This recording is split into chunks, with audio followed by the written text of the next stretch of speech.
Oh, sorry. Music's over. So, welcome to 2.5 Opinions. And So, Forgot the cough button. Where's that bellows cramp? Yeah. I need a faster way to push that cough button. Yeah. Where's that bellows cramp? Oh, it's over there. Inigo, your line. Oh no, I don't know that movie that well. I'm just better. What with do you mean with the bellows cramp? He's already dead. he's already dead. Oh, what? Look who's I can't remember. I don't remember. Look who's so smart. You know everything. He's only mostly dead. Mostly dead is slightly alive. All Anyway, dead. That's Well, right. what do you can only do with one thing with all dead. Go through his you pockets in and there. look for What loose change. Yeah. Hey, you in there? What have you got so important to live for? To love. See, to blave. Yeah. As we all remember the Princess Bride and Billy Crystal and Mandy Patinkin and We only remember that so well because every time we get on this show, we can hear in the back of our voice the elderly couple going, "Have fun storming the castle. Think it'll work? It'll take a miracle." Bye.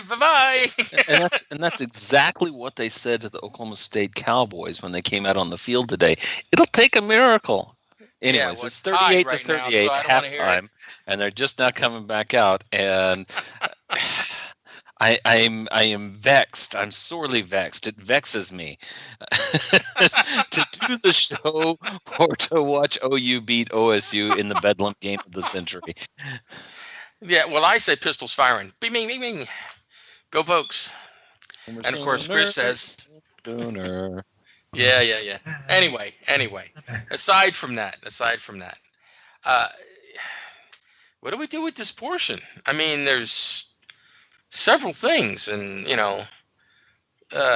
people like to make some things mysterious and other things plain, and I mean, where do we go? I mean, it really does. This portion, as well as so many others, but this portion is one of those that really tries the logical mind, the emotional person has no problems with this because when you're discerning and divining or trying to pull out a meaning out of any Torah portion or any verse out of the entire Bible from Genesis to Maps, the emotional driven individual will find meaning there and will apply that meaning as they see fit. Right. Whether it's logical, whether it's hermeneutically correct. Oh my gosh, hermeneutics. Where did he get that word? What does hermeneutics mean? Exegesis. Yeah, or the exegesis it's the means and the way we study and to understand one, what is the Peshat, and the many people today, though they might like to talk about Peshat and Sod and Remesh and all the different levels of interpreting or the 72 faces of any given verse of Torah, they generally really rush over the Peshat. Mm-hmm. And that is a huge danger. It's like, oh no, I can drive. Dad, give me the car keys, please. See you later.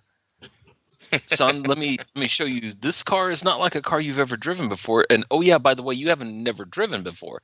Let's go through the basics first. No, I got it. I played Grand Theft Auto. Grand Theft Auto 1. I've played the racing games you bought for my for my PlayStation. Exactly. Mario I played all the games Super Go-Kart or whatever. the arcade, and back in the day when Frank and I were in high school, they had really it was kind of like an arcade car. It was a trailer that would come Position. to the high school, and you would sit behind this steering wheel and a seat, and it even had a gear shifter so you could do standard, and everybody saw the same screen, and you all turned, and then you got a score at the end. So I went to the simulator. Dad, I got this. I played Grand Theft Auto. I got it. I know how to drive.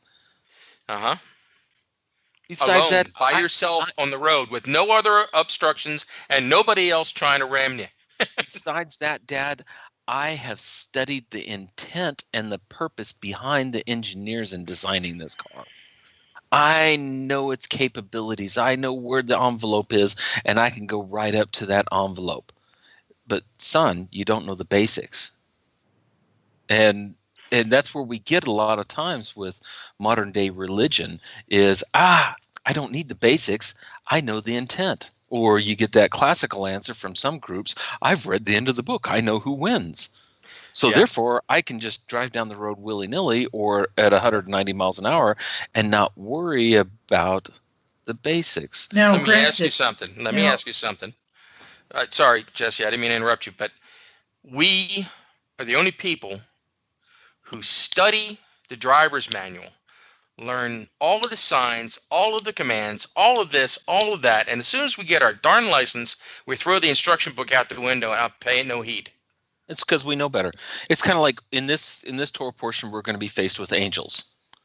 And at least one of the angels is going to talk on behalf of God, or is it God himself? I mean, after all, one of the verses says, God just decided to come on down and see really what was going on in Sodom. Because God, he didn't know. He's so far up there in the heavens, he couldn't see it clearly. He's just getting reports from the angels. So he's going to come down personally and see what's going on before he declares judgment. And then he's going to go through this bartering thing with Abraham. 100 souls, 50 souls, 10 souls, whatever it takes. 120, 220, whatever it takes. 230, 240, whatever it takes. Yeah. And we're dealing with all this spiritual aspect happening on a physical plane. But where do we find in Torah what an angel is? What are the parameters of an angel? What can an angel do and not do? What is the difference between man and an angel? What is the purpose of angels? We don't have this in Torah. And so we come up with all kinds of ideas to feed in that backdrop. Well, we got this weird, obscure 3 or 4 verses there in Genesis that makes it sound like the sons of God, those must be angels. Well, that's not what it said. It says sons of God. Well, but angels are called sons of God, or at least alluded to elsewhere. So these over here, these sons of God over here, they must be angels, and they gave up their abode and came down and inhabited with women, and the result is these crazy beings called the Nephilim. For the Anakim. And so there now we are going to establish a premise that sets up the basis for other beliefs to creep in. Angels can come and cohabitate and mate with, have sexual, what is it? Relations? Sexual relations. There, I'm trying to avoid any other words that may offend ears, and I don't want to do that. But have sexual relations with humans to produce offspring. Well, where's the female angels? How come there's no female angels? How come there are only males? I do have one. And you got to run rampant with all the questions on that type of thought if you're going to take that as the premise. But if the premise is an angel can be a man and have sexual relations that can produce offspring through what? Spiritual spermazoa? I don't know what the connection is going to be here. Maybe that offers up the idea of other things that the Catholic Church has taught us from the New Testament about the virgin birth. I don't know. I'm just throwing things out here right now. I'm not. But Melech is angel, or Melech is messenger. Yes, don't send Mark emails saying Chris said ugly things. Yeah. That's not what I'm doing. But I'm trying to set up the premise and the basis of our understanding, especially when it applies to this chapter, because we're going to deal with angels. We're going to deal with destruction of thousands upon thousands of people, not just Sodom and Gomorrah, it's 5 cities. We're going to deal with the bartering and arguing back and forth as to how many righteous souls, so that we can put what the righteous soul weighs more in the scale when we're weighing it out, and then we're going to deal with angels, one, eating, angels talking, angels partaking, angels bringing out judgment. And was God there or was he not? And God couldn't tell what was going on, so he had to come down in person and deal with this. And then we're going to deal with meat and dairy. Ooh, this crazy I'd idea. have cheeseburgers. What? Yeah, cheeseburgers are in this Torah portion. And why do we want to assume anything at this point in time? We make a lot of assumptions when we read this Torah portion specifically. Jesse, you had something? Jesse? Well, I did have something. I'm just, I'm kind of trying to reformulate my thoughts because you kind of ran rampant there just a little bit ago. But what I would now I remembered my thought on the subject of sons of God, saying that angels are the sons of God in any kind of situation. Why say that whenever I've heard in multiple encounters, multiple situations, both in other books and in other teachings, that sons of God usually applied to a more spiritually apt person, less an angel?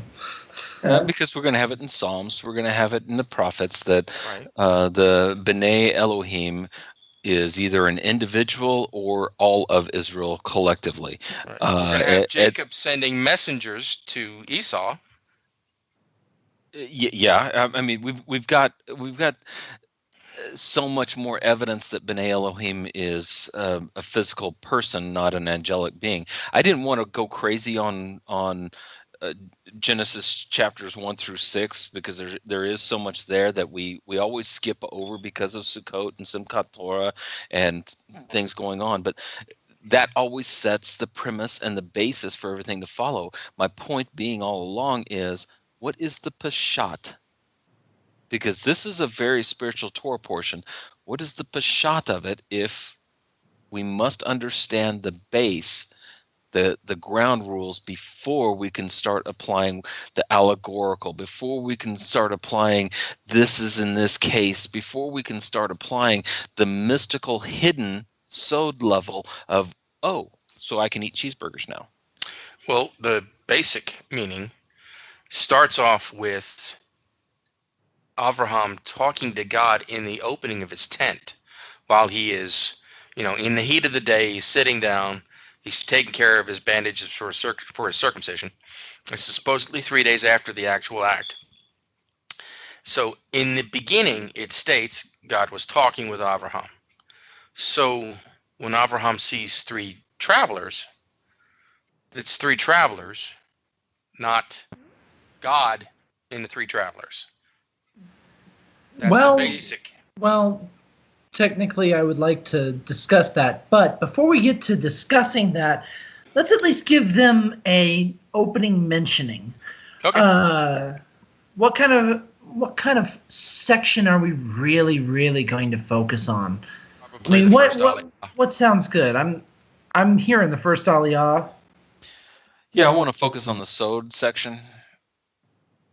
Where's I'm referring to what Aliyah is going to be read. Yes, you guys run with it. I don't see that in my index. Come on with it. Because we're 15 minutes in, so yeah. But you guys had this tied down and you knew exactly where we're going. We do, but we usually get run over. But and I'm sure about he's to watching that. the game. Sure, he's watching the game. We're moving on. Anyways, yeah. Moving on. The first Aliyah. And then we'll go from there. Is that too much to read, or is that enough? I could read the entire portion if we really wanted to, but no. First Aliyah. Okay, you ready? And able. Okay. Baruch atah Adonai Eloheinu melech haolam asher bakar banu b'kol ha'amim v'tan lanu et Torato Baruch atah Adonai notein ha'torah melech Naaman. Man. First Aliyah, Genesis chapter 18, verse 1 through 14. Now the Lord appeared to him in the plains of Mamre, and he was sitting at the entrance of the tent when the day was hot. And he lifted his eyes and saw, and behold, 3 men were standing beside him. And he saw and ran toward them from the entrance of the tent, and he prostrated himself to the ground. And he said, My lords, if only I have found favor in your eyes, please do not pass on from beside your servant. Please let a little water be taken, and bathe your feet, and recline under the tree. And I will take a morsel of bread and sustain your hearts. Afterwards you shall pass on, because you have passed by your servant. And they said, So shall you do as you have spoken. And Abraham hastened to the tent to Sarah, and he said, Hasten 3 seah of meal and fine flour, knead and make cakes. And to the cattle did Abraham run, and he took a calf, tender and good, and he gave it to the youth, and he hastened to prepare it. And he took cream and milk and the calf and he had prepared, and he placed them before them. And he was standing over them under the tree, and they ate. And they said to him, Where is Sarah, your wife? And he said, Behold, in the tent. And he said, I will surely return to you at this time next year, and behold, your wife Sarah will have a son. And Sarah heard from the entrance of the tent, and it was behind him. Now Abraham and Sarah were old, coming on in years. Sarah had ceased to have the way of the woman. And Sarah laughed within herself. After I have become worn out, will I have smooth flesh? And also my master is old. And the Lord said to Abraham, Why did Sarah laugh, saying, Is it really true that I will give birth, although I'm old? Is anything hidden from the Lord? At the appointed time I will return to you at this time next year, and Sarah will have a son. Baruch atah Adonai Eloheinu melech haolam asher natan lanu Torah emet v'kayei olam notapi tokenu. Baruch atah Adonai notain haTorah El melech Naaman. So,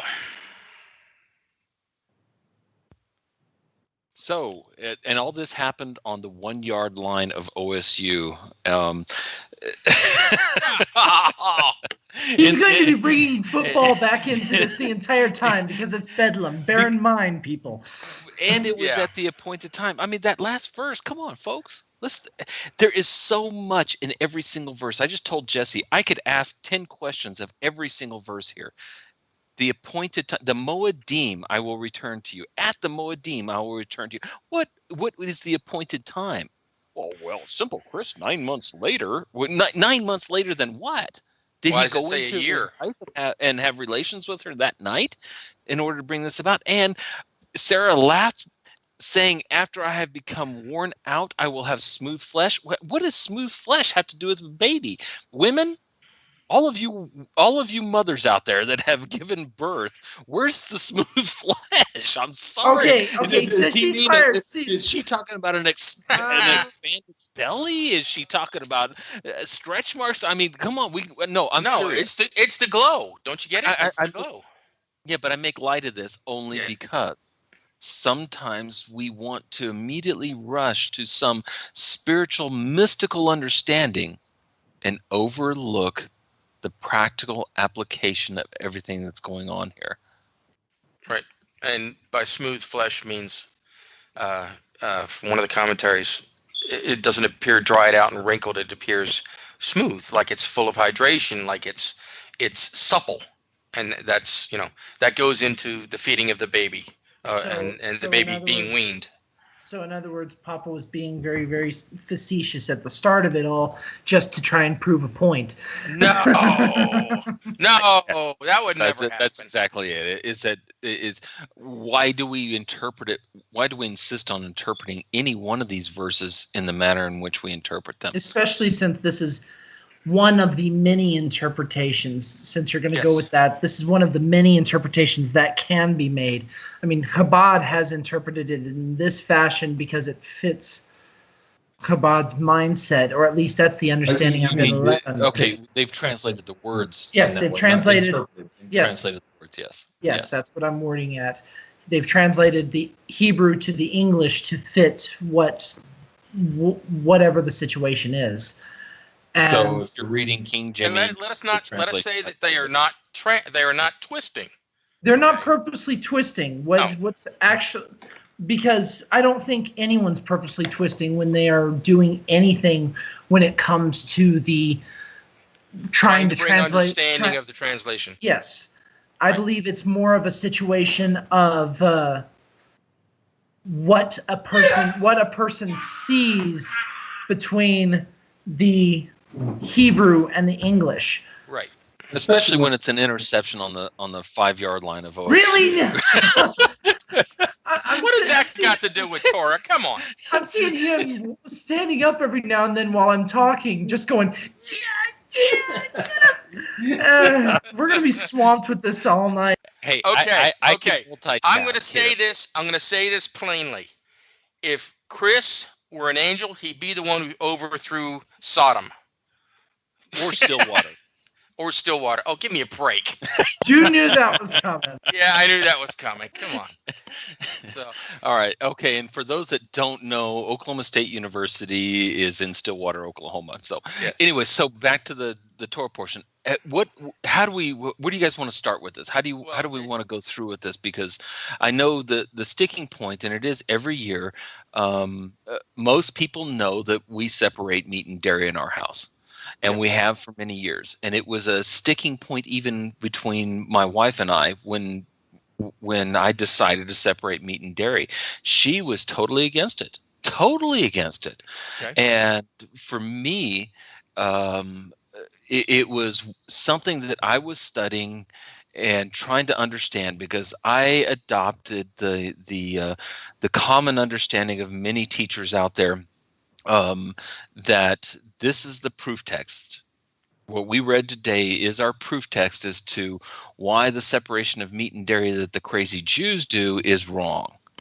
We can have cheeseburgers after all, and then we even if we want to, out of those 3 or 4 verses in Torah where it says do not boil a kid in its mother's milk, or do not seethe a kid in its mother's milk, that's more talking about chipped beef. That's the sausage and gravy on my biscuits type thing. So even a lot of those that will at least look at the literal application of it, they will not boil meat and milk together, but they'll still have cheeseburgers, as if the cheese doesn't melt on top of that cooking meat. But let's pretend like we separate it long enough so the cheese goes on long after the meat is cooked, and it doesn't continue to cook while it's sitting on that bun, and we allow that cheese to melt down onto it by the heat of the meat. I'll just give you this, Frank. I'll give it to you. Okay. The putting cheese on top of your cheeseburger is not seething or boiling the kid in its mother's milk. I'll give you that one. Right. And I want to talk to that, because I looked at it and I was convicted. Okay, that no, I can't have cream chip beef on toast, because that truly is cooking the meat in the milk. Okay, can't have meat lasagna or beef lasagna anymore, because that's the same thing.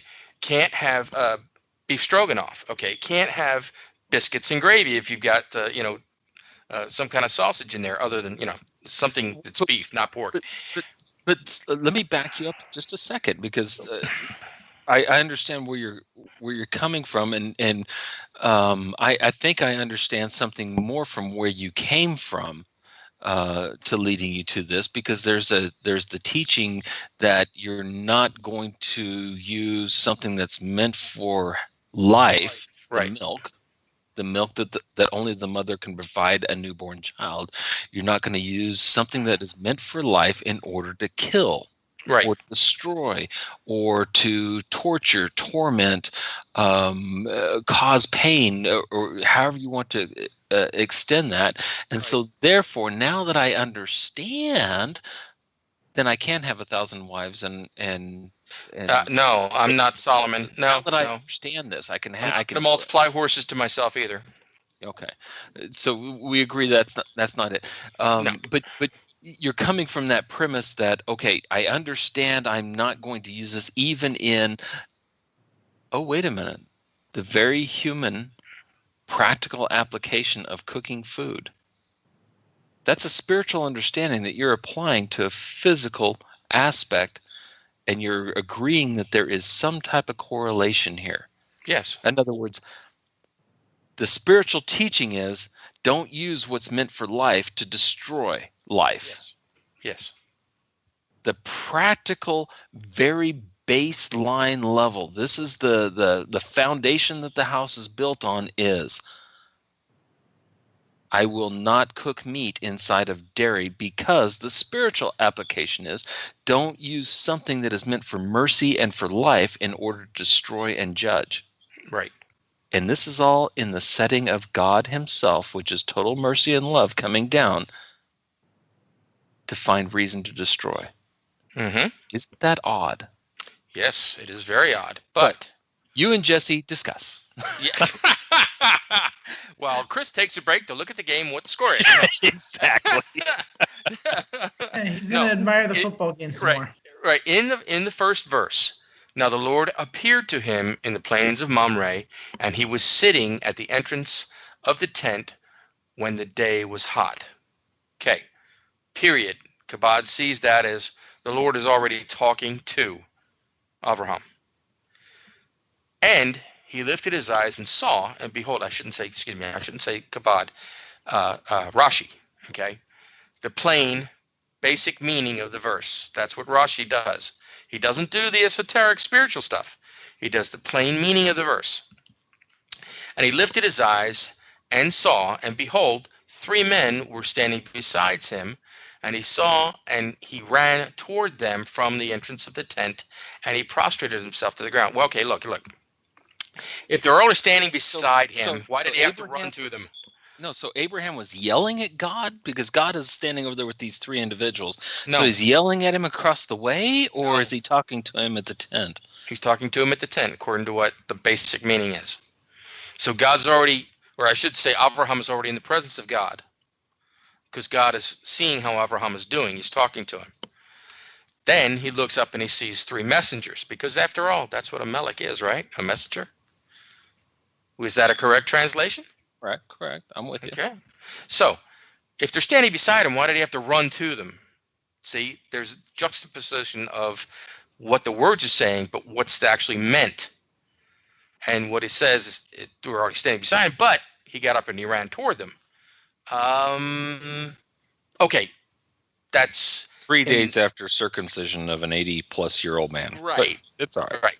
But hey, That's some stamina if he's getting up after circumcision. True. But the commentary by Rashi states, no matter what pain he was in, it was Abraham's custom to offer comfort to travelers.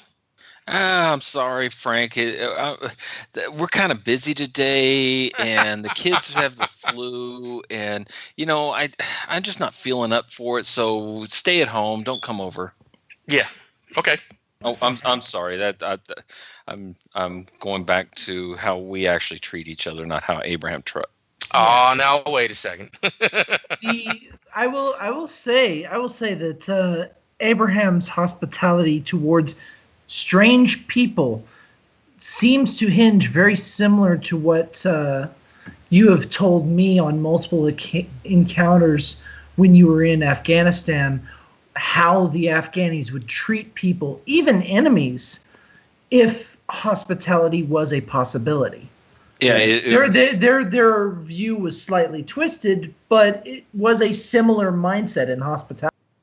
And you are correct, and it is crazy. I mean, nobody wants to hate Muslims more than I do. And I'm sure that will probably get cut off the air from the FCC and Google and Facebook and whatever, only because of my firsthand accounts. And it's not. I'm not trying to be racist. I'm not trying to be whatever anybody wants to accuse me of. It's just that what I saw over there I loved, and what I saw over there I hated.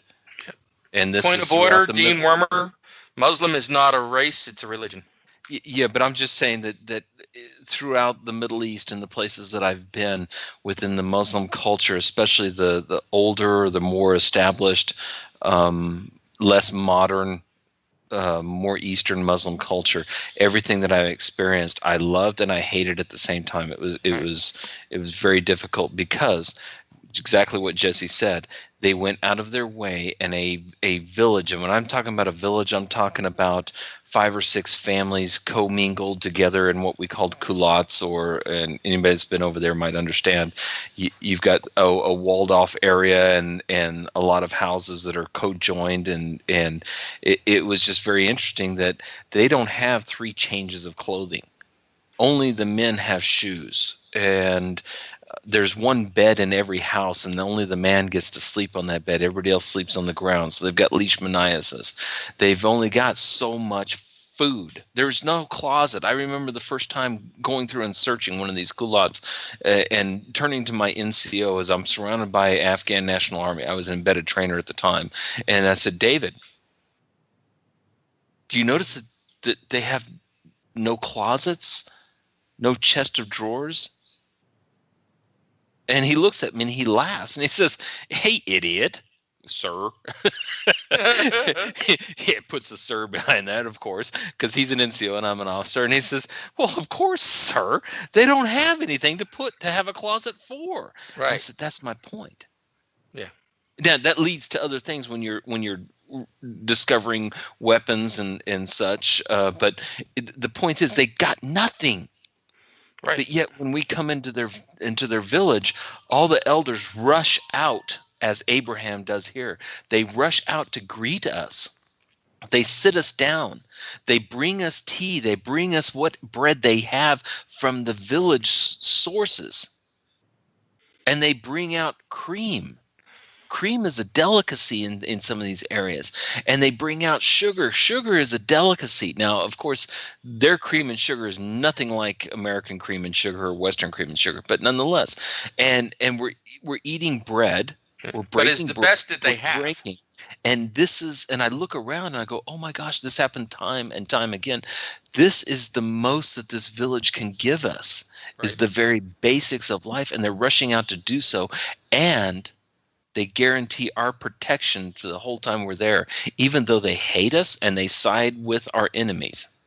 Right. And that protection only lasts so long until you are gone from their sight, and then they're your enemy again. Yeah. And I can't get 2 people in a religious organization to help me change my tire out in the parking lot after services.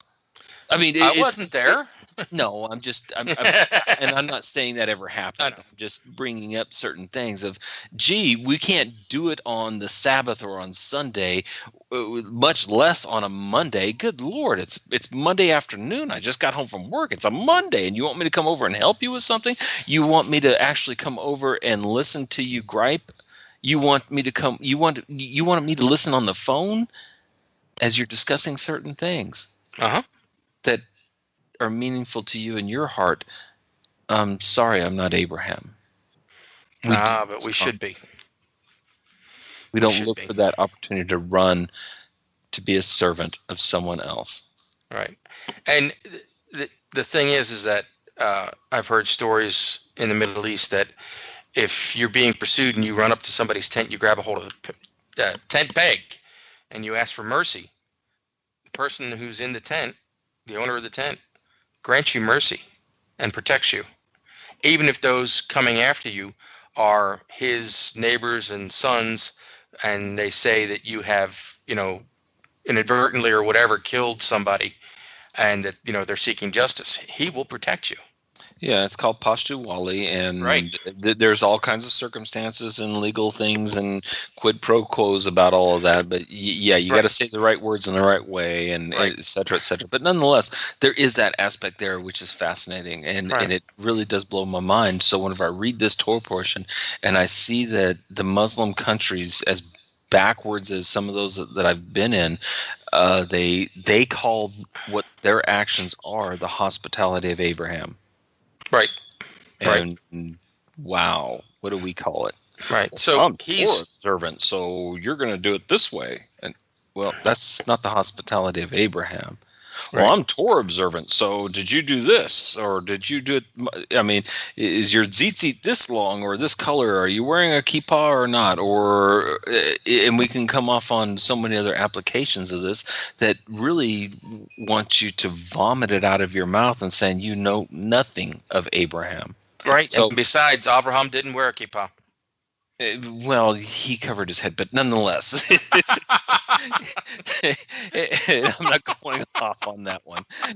So as we go through this, he rushes out and he says, "Take a morsel of bread." Does it say he actually gave them bread? So were they eating bread or not? And then he runs back to Sarah and says, "Hurry up, make bread." Right. Or cakes.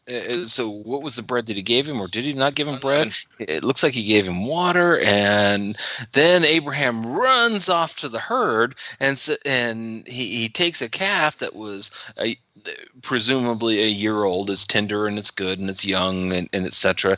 And he gave instructions to hurry up and prepare it. And he then took cream and milk and the calf that he had prepared, and he placed it before them presumably the three people that he rushed out to greet. Which, where's God at this time? Is he in the tent? Is he on the hill with the three?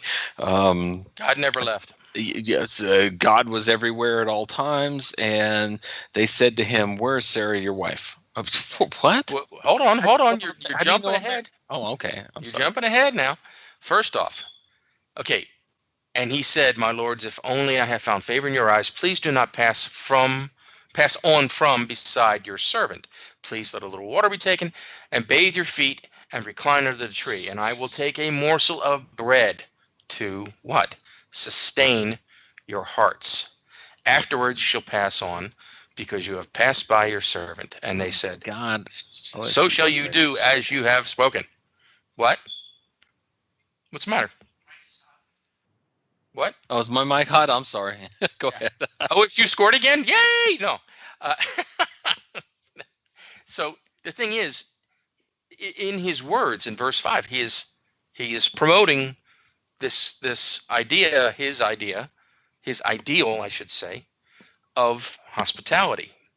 Because, here's a piece of bread, it will sustain your hearts. Now, I have to argue on your side, Chris, when it says he placed all of these things before them and they ate. It takes time, no matter how much time, it takes time to cook any part of a young calf. Yeah, has anybody, I mean, all of our deer hunters out there, how long does it take to kill and dress a deer and then cook it and have it ready for any type of dinner? Let's just pretend you've got the meat in the refrigerator and it's already thawed out for you. So the goat, the lamb, the cow, the whatever it is it's already thawed out and it's ready. How long does it take to cook this? And he's doing this in haste, so maybe he had a microwave. It's the sun dish on microwave. On an open fire of non frozen food. I can cook a good sized steak, inch thick, in roughly 15 minutes. Yeah, so I mean, my point is, it takes time to kill whatever animal you're going to eat. I don't care if it's a chicken, a goat, a lamb, or a cow, or a bull elk. It's going to take time to kill this, splay it out, drain it properly, and cook it, season it, and cook it, and get it prepared for a meal. This is good. This is a meal for guests, honored guests. Yes. These aren't just the average wayfarer that's coming up, because How do I know this? Why do you say that, Chris? I'm glad you asked. Because Abraham bowed down to the ground to them. So immediately He we know perceived from that they verse were something 2, more than just plain men. immediately in verse 2, we know that there is some importance on these supposed men that he sees. And he calls them lords. That's fine. Abraham calls any leader of anything lords, man or otherwise. But his actions are, one, completely different from Lot's actions. Yes. Lot doesn't rush out to feed them, to bathe them, to be hospitable to them. Lot rushes out Lot is already out there and he's trying to rush them into his house.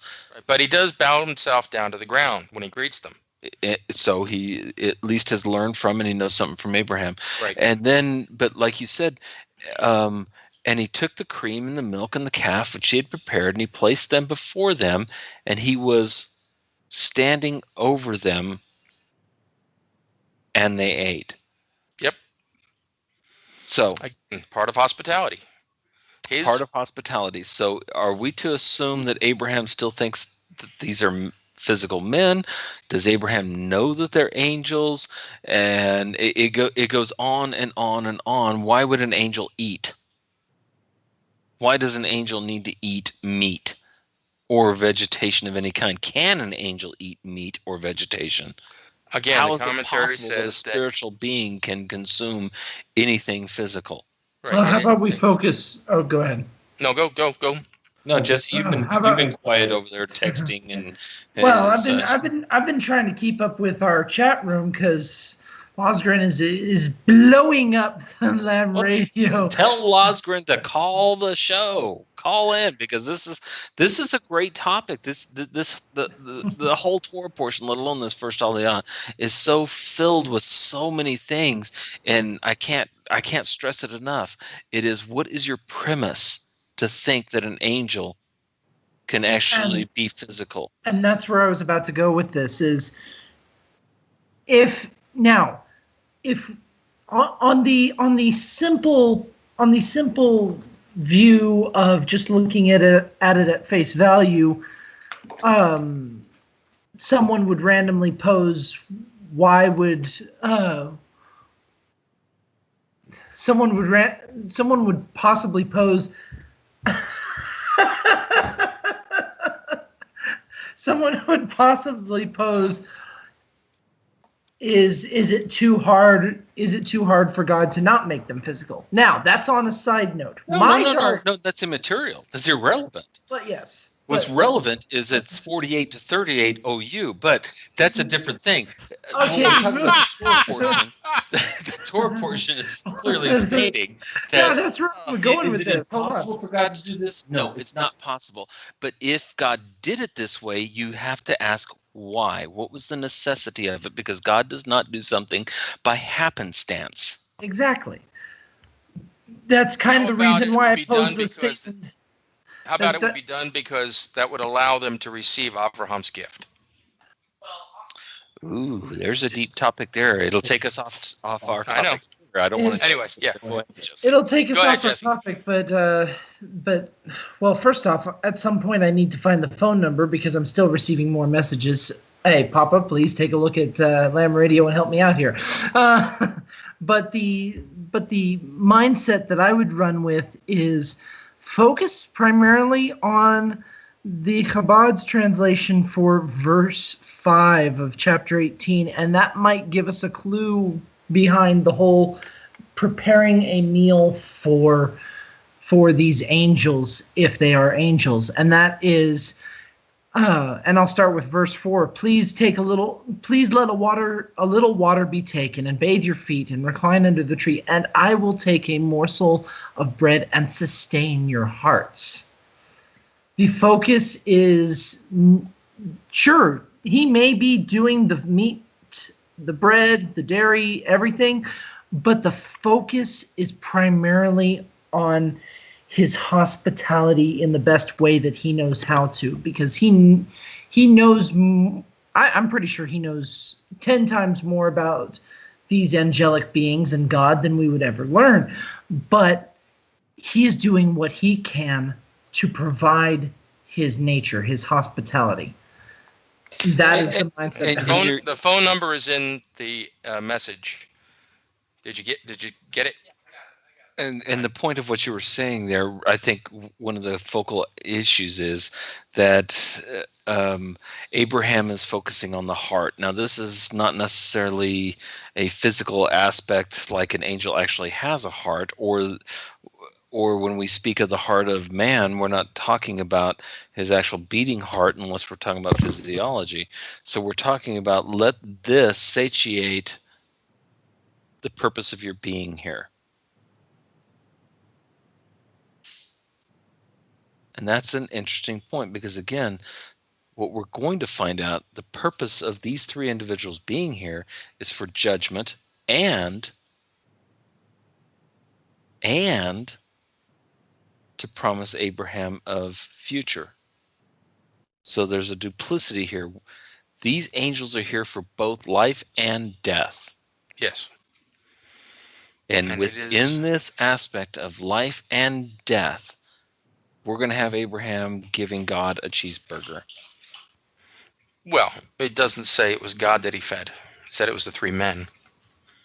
But that's a technicality. Okay, technically, he's going to give angels a cheeseburger, which we've already established that the cooking a kid in its mother's milk is combining life and death together, mercy and extreme judgment, which is the setting of our Torah portion.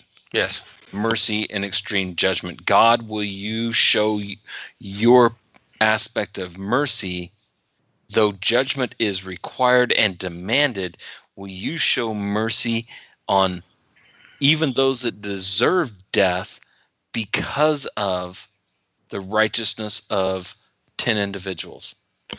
No, I will abstain my absolute judgment because of the mercy displayed upon 10 righteous individuals. I will, and sometimes we fall into this trap that God deals with emotions like we do. I'm mad, and so I'm going to judge you. Oh, I heard a pretty song, so I'm going to love you. God is not emotionally driven. No. Mercy and judgment come from God. Mercy and judgment do not control God. Right. God is the source of mercy and judgment. He is not manipulated, controlled, swayed in the slightest by mercy and judgment. And that's where a lot of times we really misunderstand God. Well, God is a loving thing. Well, if God is such a loving thing, then why would he fill in the blank? Right. And I keep on saying you have no concept of what God is if you think God is controlled by emotional things like mercy, judgment, love, hate. God loved Rachel, but he hated Leah. Well, come on. The thing is God loved Jacob, but he hated Esau. Esau pissed him off, so he's going to go kill Esau. No, it's not that. We came from God. God did not come from us. Okay? God is the sole source of everything. And I mean everything. That comes down into this reality, if you will, and certain people pick up certain traits. Avraham, hospitality, mercy. That's who he is. And God saw and basically judged that Avraham was the most righteous in his generation. And that's why Avraham does what he does. Is because he is, for lack of a better way to put it, one of God's agents of mercy. And you're taking a very Jewish approach on that, because Judaism will tell us that Avraham operated from the side of mercy, where Jacob operated from the side of chesed, or not chesed, gevura, and therefore we come up with Joseph that combines the two together, and that's why we get, and this is Kabbalistically speaking, and this is what's funny and strange about so many religious groups, is they want to reject Kabbalah as though it's witchcraft and crazy stuff. Well, for those that want to reject it, I would agree with you. It is witchcraft and crazy stuff. Don't study it. Stay away from it. For those of you that are not grounded in Torah, and not old enough and are not established with a family, stay away from it. It's witchcraft and crazy stuff. Stay away from it. But for those that are grounded in Torah and have had a good basic understanding and teaching based on like something out of this Torah portion of why would Jews decide to separate meat and dairy based on 3 or 4 times in Torah, where it says don't boil a kid in its mother's milk, when obviously in our Torah portion, Abraham serves meat and dairy together. Why would Jews choose? And that's the question. It's not I reject Judaism. It is, why does Judaism teach it this way when I have a case in point over here that needs to be addressed? So, Judaism, what say you on this?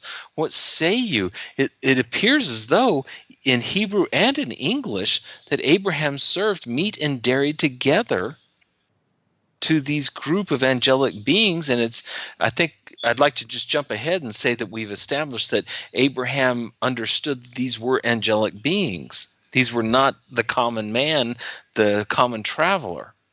He's coming to understand a little bit more to these guys, because he's going to start bartering with them over the fate of Sodom, Gomorrah, and 3 other cities.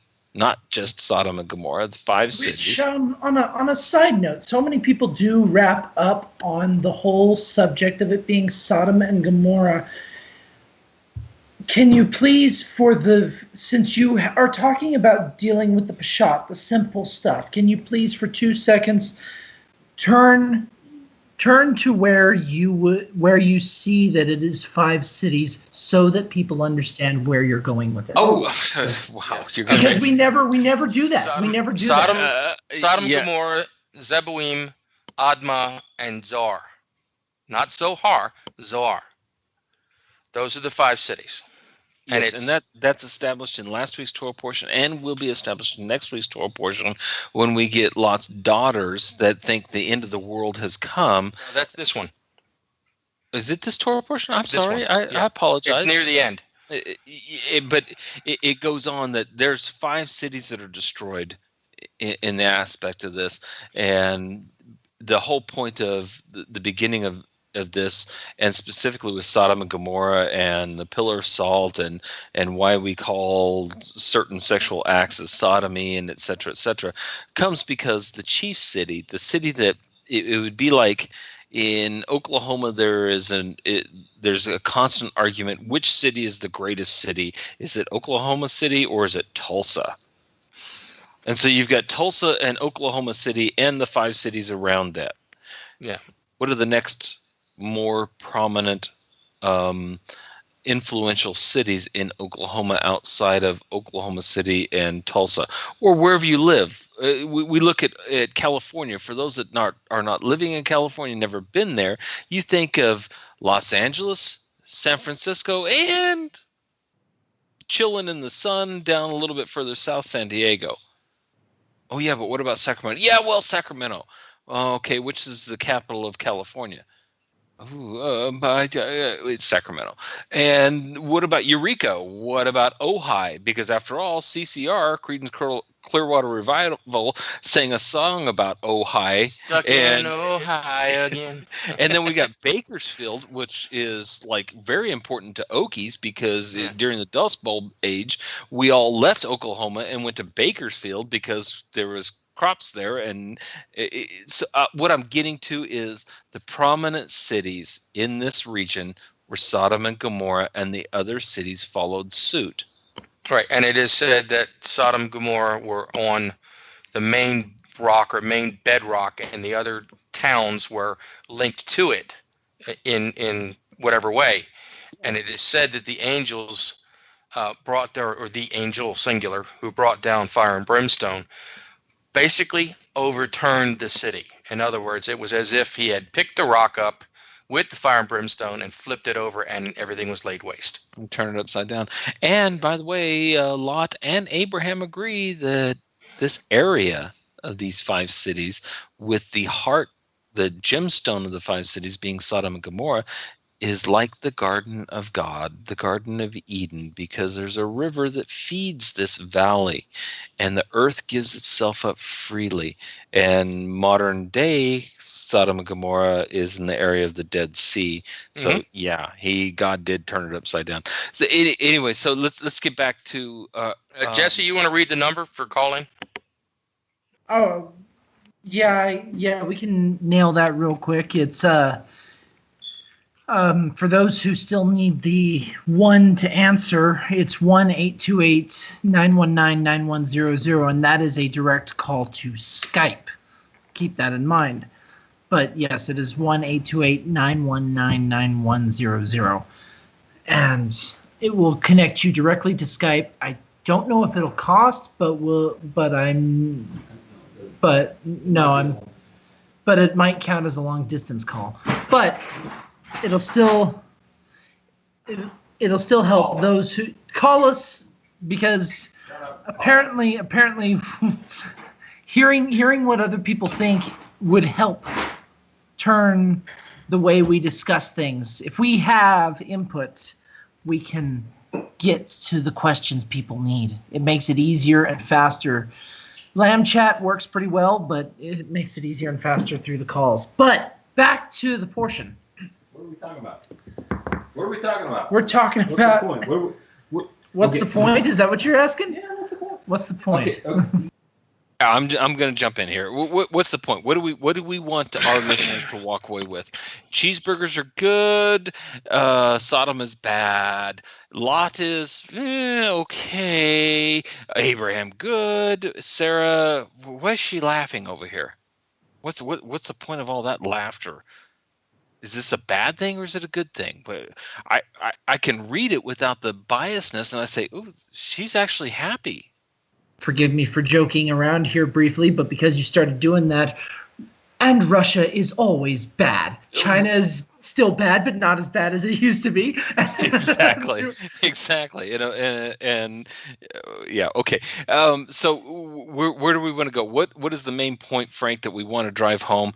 Do we want to at least lay open and lay bare the issue of meat and dairy? Or do we want to go into another area? Because we're at the bottom of the hour, and we can always apologize to Mark in the morning because we like to do that. But it would be best if we could cut it as short as possible. Yeah, but we're obviously going to be going along with this show tonight. So, do we lay bare the meat and dairy? Do we touch on another topic and lay that bare? If we do, let's get. And I'm pointing my finger at me, not at Frank and Jesse here. Then Chris, get to the point. Yeah, I'll give you an answer if you let me. This ties into last week's topic about there is time in between these things. It's not it all happened in one day or it all happened in a week. Now, in this instance, when they're sitting at the tent, it did happen in one day, but there is no indication of how much time there was between the meat and the cheese. Okay, did he just wait around until the meat was ready and served it all at once? Okay, like I said, I can cook a good-sized steak in about 15 minutes once it's prepared. You brought up the point, what's it take to gut and skin and quarter out and then slice off some meat so it can be cooked? Okay, you're talking, I've seen a deer gutted in less than 3 minutes. I've seen it stripped of hide in less than 15 minutes. And then you have to quarter it out, and then you have to butcher. So you're talking an hour and a half. Over your meat too, because to do it that fast, that guy's working and he knows what he's doing. Exactly. And I'll extend that to this case. That's how these people live. You've got to kill that animal. Now, I would say, because I purposely witnessed it and did so for the very purpose of understanding Islam, buying goats for the Afghan National Army and watching the cooks go through the entire process of slaughtering the goat and cooking the goat. It took much longer because, one, they're going to say a blessing over the goat, and then they're going to lay the goat down gently. And they really do this gently. They're a little bit without mercy in a lot of things, but nonetheless, they make sure the knife is sharp, which I thought was interesting. The Muslims are going to make sure that knife is sharp when they cut the veins. They cut the two jugulars, and the goat is crying out because of the immediate pain of the cut. And they sat there holding this goat down, and they actually petted the goat. And I was amazed. I was filled with emotion at this point in time at the mercy, even though these barbaric individuals, because I knew them outside of this instant, right, they're showing some type of mercy to an animal they're getting ready to eat. This well, is food halakha for calls them. for an animal to be slaughtered in the most humane way. Yeah, and that's the halakha. That is also halal for Muslims. Not going to say what I've witnessed in slaughterhouses. Frank, I think you've seen a slaughterhouse. I'm not going to say work in a slaughterhouse. Yeah. Okay. But I mean, it was one of those very humane things. They say a prayer or a blessing before slaughtering the animal, and they drain its blood. And I was amazed. I didn't know. I just didn't know. I mean, I assumed, but I didn't know. And to watch this experience, and then from that point in time, it's very quick, and there's a lot of action. You can tell these guys know exactly what they're doing, as they gut the animal, as they as they skin and partition the animal, and they're talking about and smoking cigarettes, and they're talking about the day's events and everything else as they're cutting up this animal, and they're giving it to the cooks, and the cooks are immediately processing and going through. And I mean, it does happen quick, but this isn't 30 minutes. This isn't. No. It took 3 hours from the time they brought the goat in and got ready to slaughter until the goat was cooked enough to be eaten with the rice and everything else. That's 3 hours, and they were fast because they were under the gun, because they got a lot of hungry soldiers needing food. Right. That's 3 hours. I do have an odd question popping up where someone actually wants to know an interesting little fact that might derail us from the meat situation here. Go for it. The question posed, why does she deny laughing? In certain translations, it says she lies about laughing, but in ours, it says she denies laughing. But the question is, and yes, it says that she was afraid, but I'm believing this question has more meaning other than the "she's afraid" statement. What is it about it that makes it a denial? Well, you don't call God a liar, do you? Well, no. I think it goes into more than that. You don't eavesdrop, do you? No, you're not supposed to. Sarah was eavesdropping, and she didn't want to admit that she, a woman in this culture, in this society, was listening to a conversation between men about other things, specifically a promise made to Abraham. But then again, the walls of a tent are very thin. However you want to put this, where were they eating? Where were they sitting? Did they rush from the hill back down to the tent to eat? Because Abraham ran up to the hill. Yeah.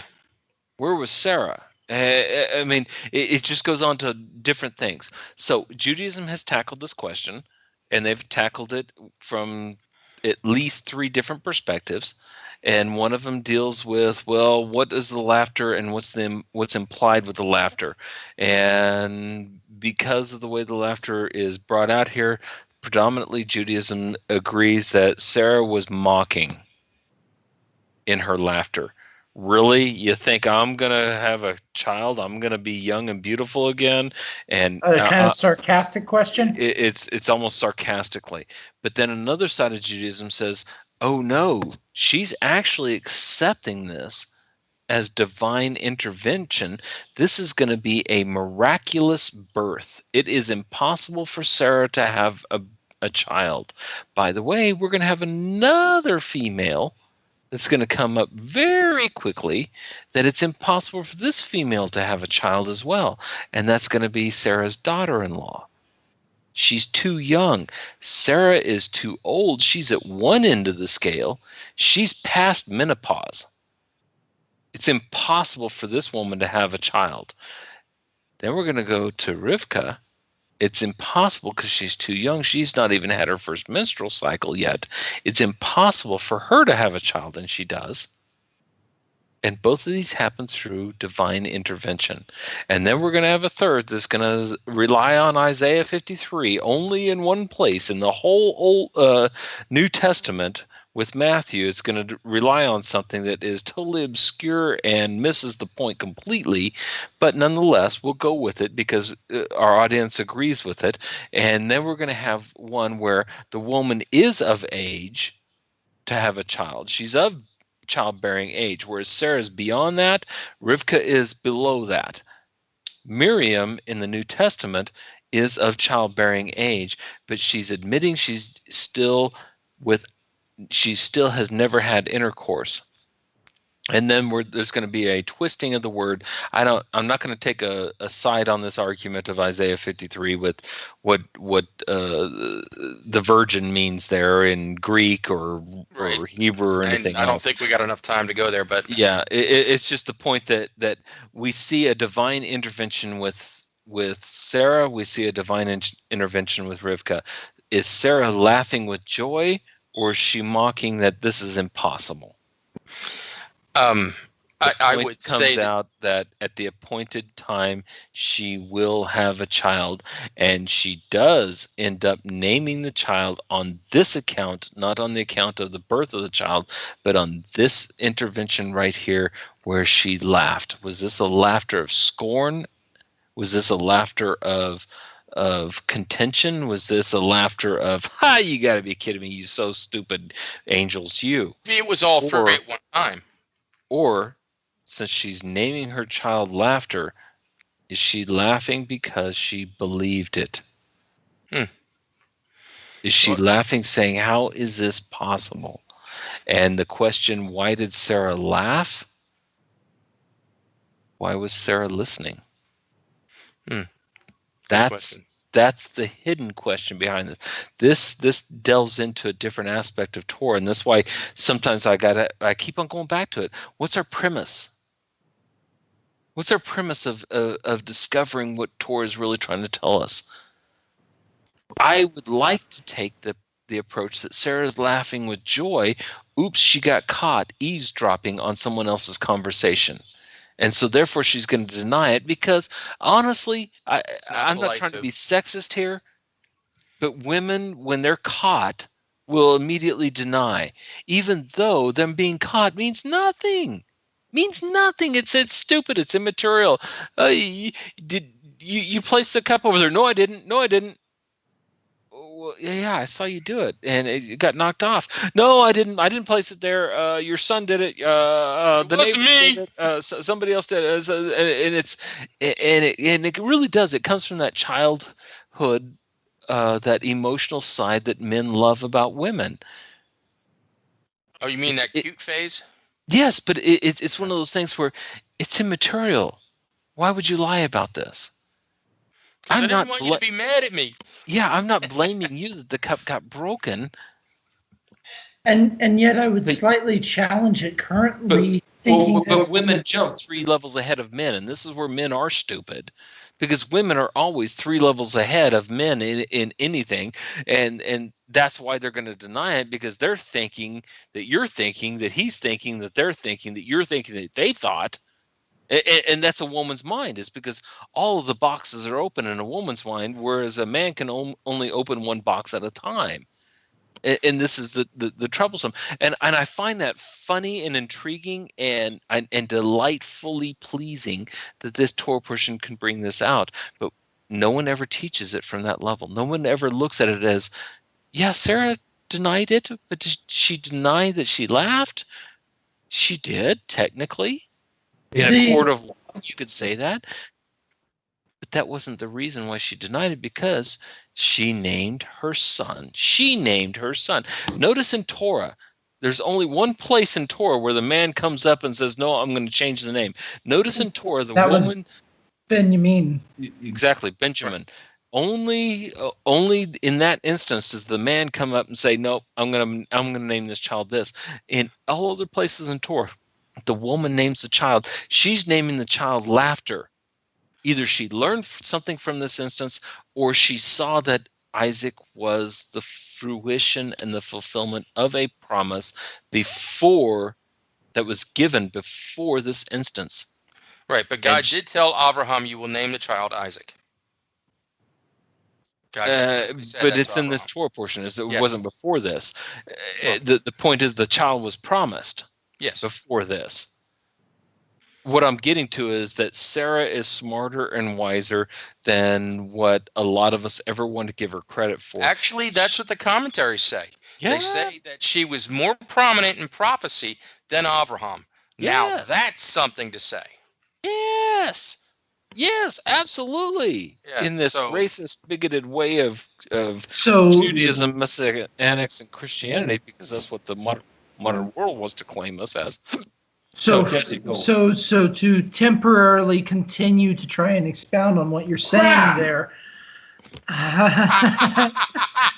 everyone heard that because you said it loud enough. Oh, I'm sorry. Your mic was muted, but my mic is hot. I'm sorry. So- Yeah, pistols are firing, and we're tied up again. But no. To expound on what you're saying here, it might add an interesting little twist on the denial when you look at Chabad's translation for verse 15. And Sarah denied, saying, "I did not laugh because she was afraid." And he said, "No, but you did laugh." As if there was more to it. Now, this is me reading it solely based on the English. No, go with it, because I think this is an important verse. But it's the second aliyah, and we didn't read this. Go ahead. True, we didn't read it because it's the second aliyah, but because of the way it's worded, it is. Hold on. Because of the way it's worded, it's Sarah denied, saying, "I did not laugh," and that's where it ends on what she was saying, and it further says, "because she was afraid," and he said, "No, but you did laugh. But you laughed," is the way it's worded. And that's where I go back to, okay, why was she denying that she laughed? Because it's obvious she did. True, but it does say she said it. She laughed inside of herself. In other words, it wasn't supposedly verbal. But was it mocking? Because in chapter 18, verse 15, in a lot of teachings, it is that in the aspect of, why did Sarah mock? I'm sorry, it goes back to verse 13. And why did Sarah mock? And it's because of the Hebrew language. A lot of Christian Bibles will say, why did Sarah mock? And then they go down into verse 15 in the same word, and they say, I didn't laugh, or I didn't mock. Oh, yes, but you did laugh. And it's not a mocking laughter, and it's that whole idea of, now wait a minute, is Sarah blind and absent and deaf from everything that has been going on in Abraham's life? Is she not Abraham's wife? I as a married man of 30 plus years, I can tell you my wife knows more about me than I know about her. She knows my favorite songs. She knows my favorite movies. She knows more about me, and she can second guess my next move. And I couldn't tell you at any given day what her favorite song is, because it always changes. I can't tell you what her favorite poem, her favorite movie is, because depending on her mood, it's going to change. Where women are emotionally driven, men usually are not as emotionally driven, and this is why there's a perfect harmony between the masculine and the feminine.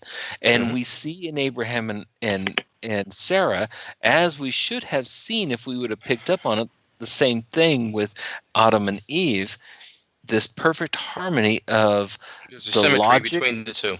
The symmetry between logic and emotion. We need them both. And there has to be a perfect harmony between them. And so as you go through that whole aspect, yes, Sarah laughed with joy, but she couldn't believe what she was hearing. Is there a problem there? So basically, It's like I said, maybe it was all three at one time. Absolutely. Yes, it was. So basically, at this point, God is more or less saying, no, you're right, but you did laugh, in the Right. sense of pointing out the laughter, but not really pointing out, but agreeing with her behind what she was saying. Or Sarah thought those were real men out there, and they said, no, but you did laugh, and now she recognizes That these they're are more than angels. just son, yeah. At that point in time, did she recognize they were angels? Is that the meaning, and is that the Peshat level that we need to understand before we go further? Is it at this point in time that Sarah, who is thinking her husband is going out and entertaining honored guests, as we should be doing at Sukkot, entertaining the honored guests and expecting honored guests, Right. regardless of our circumstance, Abraham sitting there just circumcised himself in the heat of the day. It's hot, it's sweaty, I'm miserable, and I'm in pain, but I'm expecting guests. And Sarah going, it's hot, it's the heat of the day, the servants need to get into the shade. Come on, Abraham, stop looking for travelers. There's nobody coming, and suddenly travelers come, and my husband is running around doing crazy stuff. He's mashugana. The heat has hit him, and he's hurting, and this is crazy. And and she's thinking, these are all men, and now at this point in time she realizes, no, these are messengers of God, Melech, angels. Right. Now there's two side points. All of to this means we can have cheeseburgers. No. I mean, I think a cheeseburger is okay simply because I'm not cooking the meat in the cheese. Now that's the strict definition. Others would take it farther than that. But why would a Jew and I've got to throw this out there, Frank, I really do. I mean, we want to judge the Jew before ever listening to his side of the story, whether it be Shavuot. Why do we count on this day? But we're going to go ahead and take the lulav and the estrog. After all, the Torah is strangely silent on what an estrog is. Mm-hmm. Why do we say that this is the fruit of a beautiful tree and therefore it's an estrog or a lemon? Citron, Middle Eastern, citron. Why do we say it's the fruit of the beautiful tree when the Torah really does say it's the beautiful fruit of a tree? But because of the nuances of the language of Hebrew, it could be taken either way. Right. The beautiful fruit of a tree or the fruit of a beautiful tree. Either way, I don't care. Either way you take that. How can anybody come up with a citron? We should use dates. I'm sorry. The cherries, pomegranates. Yeah, no, I can say. Go ahead, Jesse. Papa kind of understands where I'm going with this, but that was meant as a jab, but it was also meant pointing out the arguments that has happened a very, very long while from now about the whole aspect of Jews are arguing land flowing with milk and honey. Is this bee honey or is this date honey? But that's going to take us on a completely different topic. I want to add something. Let me finish what I'm saying, Frank, real quick. My point is this: why do we take this type of vegetation and this type of fruit, and we shake it during Sukkot for those that actually do it, because it is a commandment and not everybody does it that are of a certain religious affiliation. Very few, for that matter, actually do it. Only those that are really wanting to attach themselves to the Hebrew roots actually will do this, but they accept the rabbinics of what this is and how to do it. But here they'll reject the rabbinics of separating milk and dairy. When it comes to tzitzit, the tassels, they'll accept certain aspects, if not all aspects of rabbinics, but reject other aspects of rabbinics. When it comes to, you name it in Torah, you name the day of Passover, the day of Shavuot, we're going to accept certain things, but we're going to reject other things. My point is, what is your foundation? Where is your foundation? Where do you come from? And for this case right here, why would Jews say, because, God love you, I love cheesy enchiladas with beef inside. I love my chili rellenos with beef and cheese. You went nuts over that stuff many years ago. Yes. I mean, but this Mexican food, and I was weaned on a poblano chili or a jalapeno. Oh well, you are New Mexican. You're like Jose, but fresher. Exactly. So I love Mexican food. I love it, and it tears me up inside that chicken again. I hate chicken, but I'll have chicken. It's one of those things, and then there's so many nuances within that, because why do we reject the Jewish teaching and understanding of separation of meat and dairy, and we look for an occasion, and this is a beautiful, perfect. This truly is the perfect occasion. Case in point, Jew. Abraham served cheeseburgers to the angels. And the Jew stumbles, and they give all kinds of things, because the Jews had the same question given from their own congregation. Right. And it's not really a cheeseburger. It's more of a shawarma. Oh, yeah. Whatever. There, you have your shawarma with cheese. Goat enchiladas. How about that? Because I love Mexican food. We stumble upon this every year, and some people will say this is the first case of the cheeseburger, or this is the first case of shawarma. Not shawarma, because shawarma really is falafels on bread. But the only time feta, this is the case of what we say in Oklahoma, gyros. Yeah, the gyros.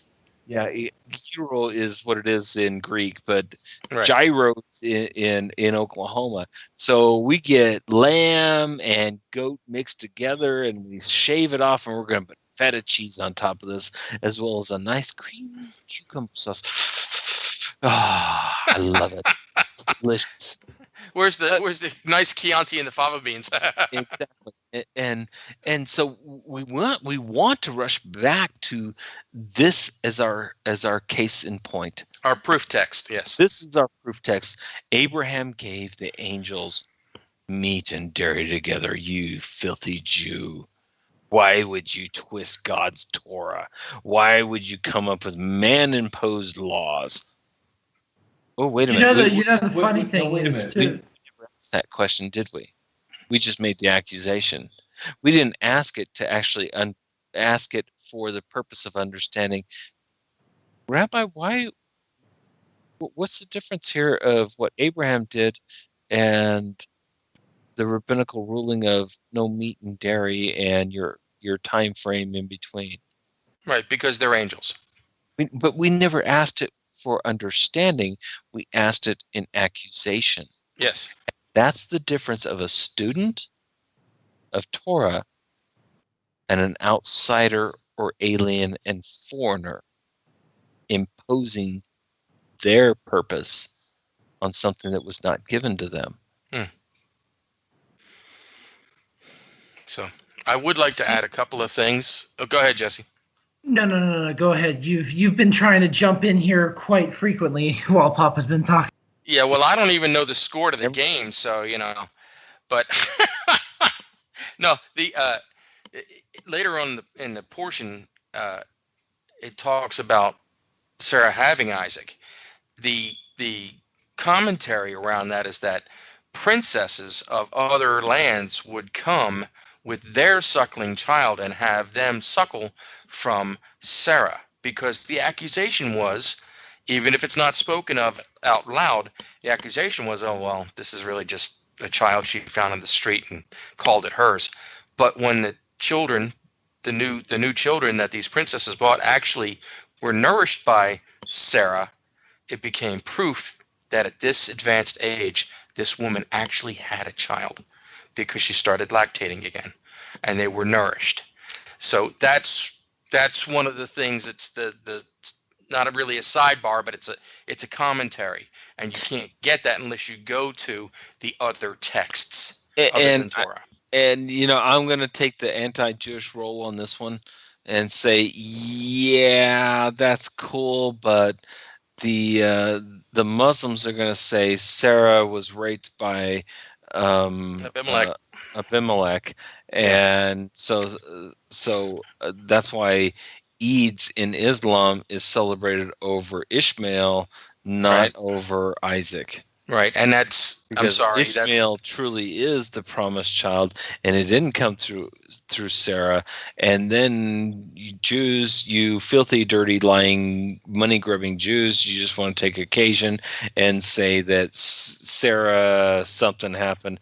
You're making up stuff now. Yeah. But that's exactly why Abimelech himself gave Sarah such a huge amount of money, and he gave even more to Abraham, because he did it on pain. He was like, I've got to prove I'm innocent.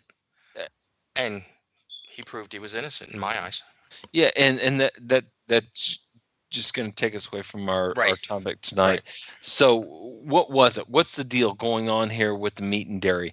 I'm going to end it with this because we're getting close to the top of the hour. Okay. To suffice it for yourself, if you truly are searching emet, truth, if you're searching for eternal reality, and you're willing to reject everything else, and you want to do like Paul says, you want to bridle your tongue, you want to put the flesh in subjection under the Spirit. If you're a New Testament believer, an Old Testament believer, if you're a Hebraic roots believer, I don't care where you're coming from. If you're searching truth and you want the Spirit to drive the flesh and not the flesh to manipulate and drive the Spirit, then I pose this challenge to you. I've posed this in the past, and I got kicked out of a Messianic congregation based on it. But I pose this challenge to you. If your desire is God and that the Spirit master over the flesh, then what you eat should be immaterial. Because the flesh desires tastes. Your flesh desires the texture, the nuances of the flavors. The Spirit doesn't need those things. Then I challenge you for the next 30 days. 30 days only. Separate meat and dairy as close as you can get from the Jewish understanding. Just separate it. It's just a challenge because, after all, your desire is for God, right? Your desire is not for what the flesh wants. Your desire is not to justify your actions. Your desire is for God. So put the flesh in subjugation just as you would do during a fast, and separate meat and dairy for the next 30 days. Pronounce a fast for yourself. Do a vow. Lent. Okay. I'm not. It's a joke. It's a joke, but at the same time, I'm being serious about it. The statement is similar. Is it a fatwa? It's pronounce a vow. I will not eat meat and dairy together. I will separate meat and dairy. I will have dairy, and I will not consume meat up to 30 minutes after consuming dairy. I will not consume meat, red meat. I'm not going to go off into modern day rabbinics of fish and fowl, but I will not consume red meat up to 3 hours after consuming dairy. And the reason I say it this way is because science has proven, this is scientifically proven, dairy and meat, the proteins are broken down and absorbed into your body at different rates. Dairy, the proteins out of dairy are consumed in your body within 30 minutes after consumption. Meat, it takes up to 3 hours to consume. Rabbinical Judaism will tell you 6 hours. I'm not negating that. I'm not coming against it. But they go into the extreme of what ifs. What if you have a little piece of meat stuck between your teeth? And that's why they go into the extreme of 6 hours of it. I'm just saying, separate meat and dairy. Just separate it. Don't eat them together for the next 30 days. And you will find your body coming up with excuses and reasons as to why you can, as opposed to you saying, wait a minute, I just said let's not do it. Let's not do it. Because after all, it's not a big deal, right? It's not a big deal. After all, it's eating from the fruit of the tree of knowledge of good and evil is not a big deal, is it? Whoa, wow. Isn't that funny how we go back to our diet Well, I will. From from the very beginning in the Garden of Eden?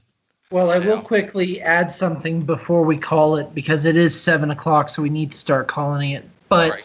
one of the things I had come across that might help expound on what Papa's saying here is this. And this I will openly admit, so that credit is given where credit is due. This came from aish.com whenever I did a little Google search on why not meat and milk. And what it says is Judaism wants us to be aware on every level of the difference between that which leads to life and that which leads to death. Even though we must nourish our physical bodies, indeed, God allows us to eat meat alone in order that our bodies be healthy. We must not mix in milk. We must never make our physical bodies the goal of living. We must never blur the difference between the physical mortal world and the world which is our ultimate goal, the world of spirituality, of eternal life. That's why they separate meat and milk. And if our audience doesn't understand that, it really comes down to which dog do you feed the most? Are you making justification for what you do? Or are you dedicating your mind, your heart, and your energy to God? If you love the Lord your God with all your heart, with all your soul, with all your might, then I just challenge you, because it's immaterial to you. And I've got to say this honestly, with all honesty, some of these commandments, most of these commandments, they're really not for the non-Jew anyways. They're really not. For the Messianists and Christians, they want to justify and overrule and etc. But when it comes right down to it, this is for the sons of Judah, the son, etc. etc. But this whole idea of separating meat and dairy, it's a Jewish thing. It's not a non-Jewish thing. So you don't have to.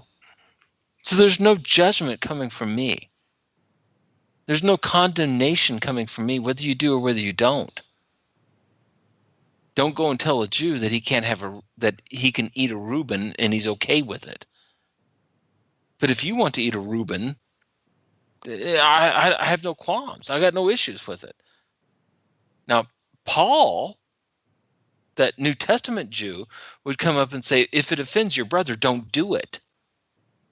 So if eating a Reuben in front of a Jew offends the Jew, then don't do it, because what's more important, the spirit or the flesh? So I pose it from a different angle to you. What's more important to you, the spirit or the flesh? So I challenge you, this is one way to find out what is in the innermost being of you. Take the challenge for the next 30 days and separate meat from dairy and be conscious of this effort. And you'll find the flesh justifying its actions. And if nothing else, that should tell you who is the master of your life. Your flesh and your fleshly desires? Because after all, it's immaterial. It doesn't matter. Even if you think it's okay, it shouldn't matter, right? But your flesh will tell you it's okay. It'll justify why it's okay. So you're actually suggesting a litmus test. Yes, absolutely. Huh. Because if it doesn't matter to you, if you think it's okay to you, and you tell your flesh, I've made a decision. We're going to do without this. Even though I know it's okay, we're going to do without it for 30 days. Your flesh will come back and it will justify its actions over and over and over again. Whether meat and dairy is right or wrong in God's eyes, it will tell you who is the leader of your life, you or your flesh. And that's the point of my challenge to you. It's not so much to prove that I'm right and you're wrong. It's as much to prove that who's in charge of your life? You, the spirit being, or you, the flesh? The flesh will justify its actions. The spirit will say, no, we're staying this course. All right. And with that, I think. And with that, OU is still winning. Oh, and it's like 58 to 52 or something. I don't know. I can't see the TV. I told you, Chris, it ain't over till it's over, man. Yeah, it's become a basketball game. At this rate, it's a basketball game. And he forgot to mute it. Whoa, what happened? He forgot to mute his mic when it dropped out of the seat. He ran to go look at the score. Interception! Oh, my word. Then there's the shout across the room. So, with that, we're going to probably call it a night because it's 7:07, so it's a good time to actually cut it. And don't forget, you fall back tonight. Yes. Okay, you fall back tonight 1 hour. So I think it's like at 2 in the morning you kind of fall back.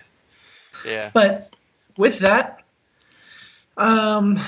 we tried our best to do a brief synopsis to close us out, but I think we've done as well as we can. And with that, enough damage for today. We've done enough damage for today. Okay, yes, and it's 55 to 52, and I can't tell what quarter it is, but we just got an interception, so all is right in the world again, and God give me a break. Give me a break, Chris. And therefore, you must listen to exactly what I said tonight and obey it because God is on. Sure. Okay. No. That doesn't work, does it? No. Holding on the field. 10-yard penalty. Yes, it's a 100-yard penalty for that. But yeah, I'm out. Lila Tov. But truly, it goes back to what is our premise in how we approach Torah, right? And the whole idea of why would God have to come down? What in the world does that mean? We never even approached it. And angels eating food. Why would they? How can they? They're spiritual beings. And then what is the food? And then with Sarah laughing, what is this laughter? And as we go through Lot and his daughters and the whole experience, what's the difference between how the angels met Abraham and the angels in meeting Lot?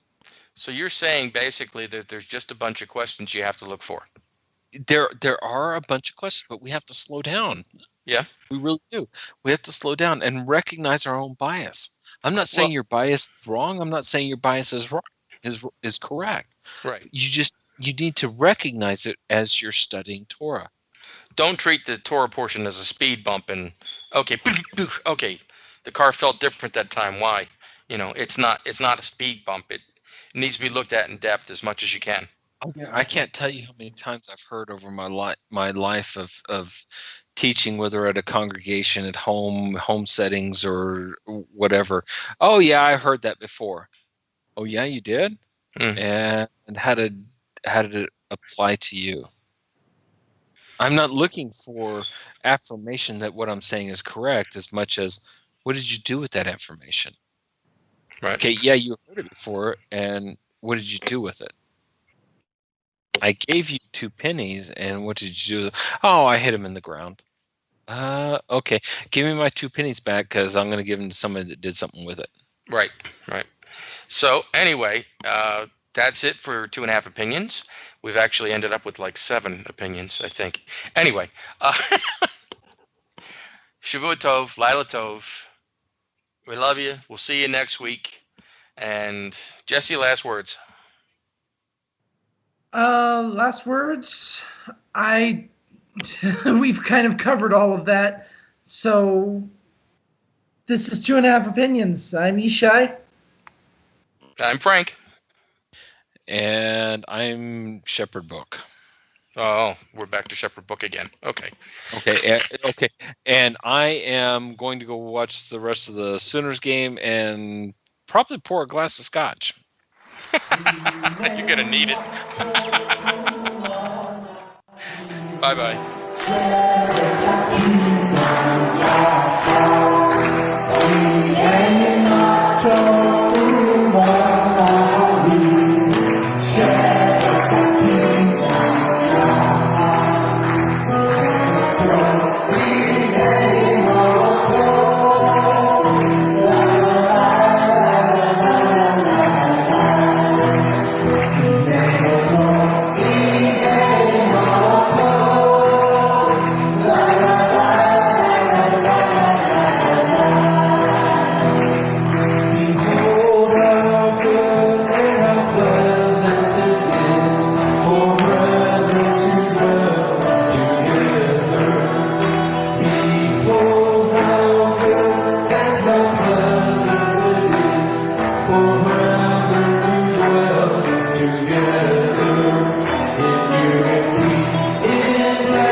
We are richly blessed to bring you what we believe is the fullest, most diverse, yet up-to-date progressive teachings, discussion, and prayer programming you can find anywhere on this planet.